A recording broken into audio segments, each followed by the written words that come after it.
Welcome to Authentic Food Quest. I'm Claire. And I'm Rosemary. We're so glad to have you here. One of the questions we get asked a lot is, how do you find authentic food in your travels? And we're going to take you to the back and see how we do it. We use a process. We call it Savor Local. And it takes 12 steps. The first thing that we do is broad research on the country or destination that we're going to visit. So we visit blogs, we visit Google, we see what's online on Google, we read about as much as we can about the food on that country or region. Then we connect with our network, people who might be living in the US, but they are from the country we're going to visit. So they have connections and can connect us to people there. And then we also connect with the locals when we arrive at that destination. So some of them might be from the people we were connected with before we left, and some of them will be the people that we meet while we're in that area. And once we're at destination, we try to stay with locals. So we either book a room through Airbnb, or if we connected with local, we find a way to stay with the network of friends and share the home of someone who is local.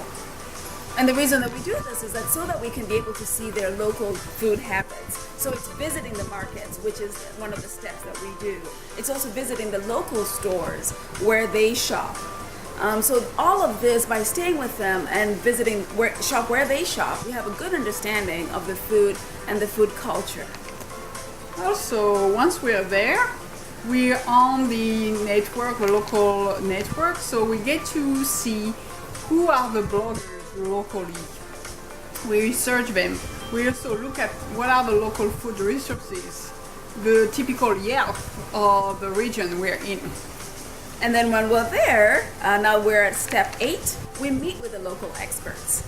So it might be a chef, it might be a home cook, it might be a journalist, someone who specializes in the food of that country or that region. We love, step number 9, we love to attend festivals, local festivals, and more importantly, festivals that would put a spotlight on the regional cuisine, on the regional culture, and it's always tied with the food that will be served there. And as we explore those dishes and get to taste them, one of the things that we also do is take cooking classes. Now this helps us understand the main dishes from that region, the emblematic recipes, and then how to make those dishes and what goes into them. Exactly. What are the ingredients that make that cuisine so special? So step number 11, we go on food tours. And those are great to get to know a place through the eyes of a local guide and get the insights of where are the neighborhoods to go to, what are those local dishes that we might have missed, and give us a really broad perspective on the place and the region we are in. And number 12, our favorite step. This is where we get to taste the local food and the local dishes. So we eat at the local restaurants. It might be the market, as we mentioned earlier. It could be on the streets. Could be a popular local restaurant. All of these form recommendations that we have had so far from those different steps. And so as you can tell, we take a pretty in-depth approach to the way that we discover the local flavors on our travels. But we've made it easy for you. So what we have created is a free ebook with the title, The 5 Best Ways to Find Authentic Food on Your Travels. To get the book, simply click on the link below.